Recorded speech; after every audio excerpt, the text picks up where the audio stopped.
I am a huge fan of Legend of Zelda. One of the first video games I ever played growing up was Ocarina of Time on the Nintendo 64, so it only makes sense that I have some sort of Zelda statue in my collection. Hey everybody, welcome back to Figure Friday. Today we're taking a look at Creation Studios' 1/4 scale Link statue from Legend of Zelda. Let's take a look at this guy right here. I did buy the deluxe version of this statue, so it does come with a ton of swap outs, a couple different heads. We're going to take a look at those later as we go along. Now I got mine off of Fanatic Anime Store. It is one of my favorite places to buy resin statues at the moment for right around $600. And I did see that he's still available on some other websites, so if you shop around, do a little bit of research, you might be able to pick him up for MSRP. Now he's coming in at around 47 centimeters tall, putting him on the smaller side for my 1/4 scale statues, but I do think that is due to the pose, which we'll get into right now. I really enjoy how Creation Studios worked hard to give this Link a really dynamic pose, as opposed to something more museum style. It's really easy to get stuck in that trap of just standing upright in the museum style with not too much movement going on, but they really made it look like Link was in the middle of a battle, fighting bokoblins, fighting Ganon, who knows, but he's clearly in the midst of it, right? He's got a lot of wear and tear on him. He's got the Master Sword ready to go, and he's fighting for sure. That kind of motion adds a lot to these statues. Now where this statue really shines is the sculpt.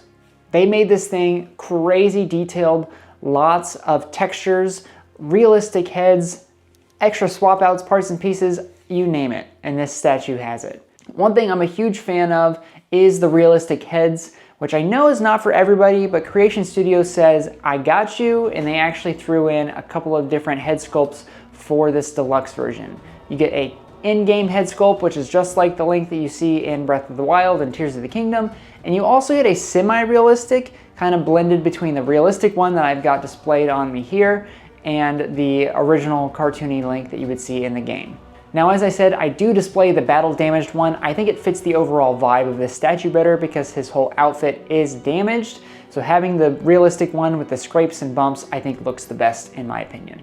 Now the statue comes with a ton of swap outs, which we love. He's got a regular Master Sword, he's got the shiny full-powered Master Sword, and also a translucent arm, like the Zonai arm from Tears of the Kingdom, which is really neat. Although it doesn't really fit because this is technically Breath of the Wild Link. He's got a Sheikah Slate on his hip, but you know, whatever.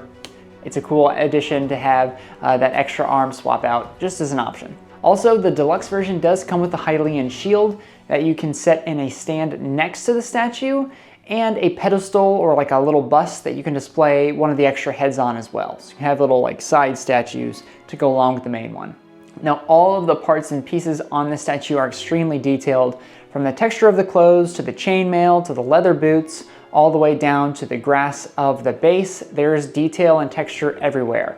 And everything's pretty battle damaged, which is neat. A lot of scrapes, a lot of dents and dings in all of the armor and weapons. He's got that bow and arrows on his back. That's a really nice addition too, that you can see like he's got the other weapons that he normally has. I love it. I think it's a great package and everything looks really cohesive. Moving on down, as we said, he does have a really cool dynamic base. It is clearly like a grasslands, rocky outpost that he's fighting on, but you've got tons of detail in this base, lots of silent princesses and some mushrooms.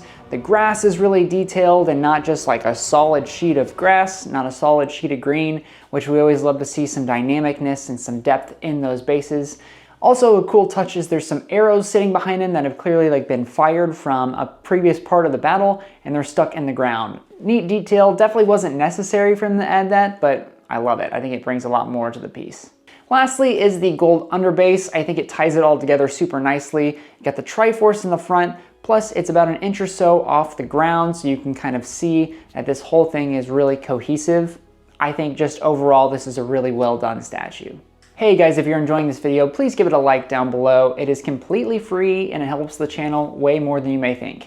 Now let's go ahead and talk about the paint on this piece. Creation Studios did a really nice job painting this beaten up, bloody Link, and they did not hold back. Lots of blood, lots of scratches, nicks and dings, as I said before, all over his body and his weapons. It looks great. And I really like how they added some differentiation between the colors, like in the metal on the weapons. All of the metal parts or end caps in the sword all have a metallic sheen, versus the flats of the fabric. That's always nice to see. When you have some different finishes, it really adds a lot of depth to the statue, and it prevents it from looking flat and dull all the way across the board. As I said before, the grass looks really nice because it's blended between rock and grass. Plus you got the contrasts of the apple and the mushrooms. The silent princesses are really bright and add some pops around the base as well. So I really like how that pieces it together without taking away from Link up top. Lastly, the face sculpts are pretty fantastic. You get 3 in the deluxe version and all 3 of them are different and unique in their own way. The skin textures are great, I have no complaints there. And then you have the ranges from super realistic, semi-realistic, and fully cartoony. And I love how they change the eye size, the different types of finishes on the ears, everything adjusts according to the head that you're looking at, and it looks really nice. Now, as we know, no statues are perfect, so let's talk about what I don't like about this one. And honestly, it is that dang arrow behind Link. There's one little arrow in the back there that does not want to stay put in his little holster, in that little slot that it goes in. I cannot tell you how many times I've accidentally bumped the cabinet that he's sitting on and that thing has fallen off behind into the abyss and you have to go searching for it. Huge pain in the butt. If I had some extra putty, I would definitely use it. I don't, unfortunately, so I just have to deal with trying to get it in there, but it does not fit very well at all. Super crappy. I would much rather have like a deeper hole for the arrow to slot into so it stays for sure, because it is a big pain.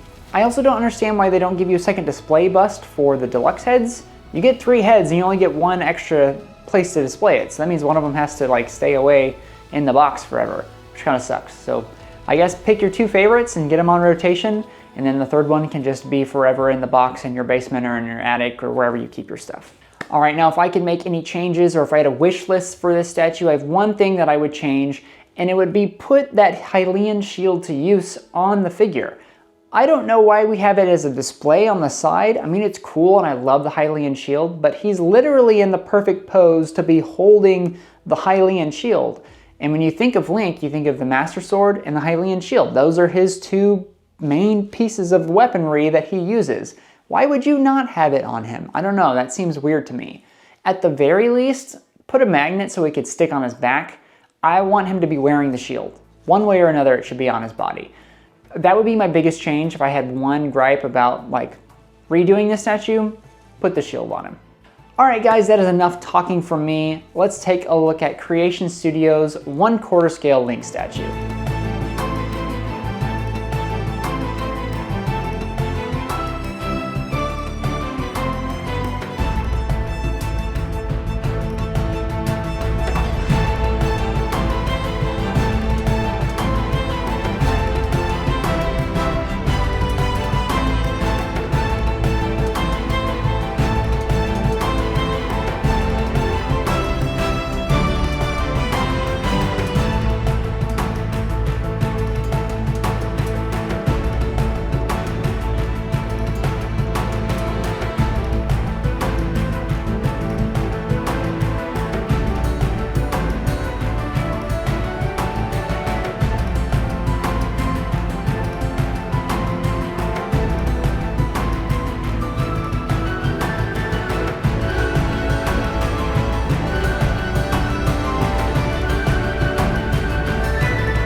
As I said before, I am a huge Legend of Zelda fan. If you like the realistic version of statues, I can't recommend this one enough.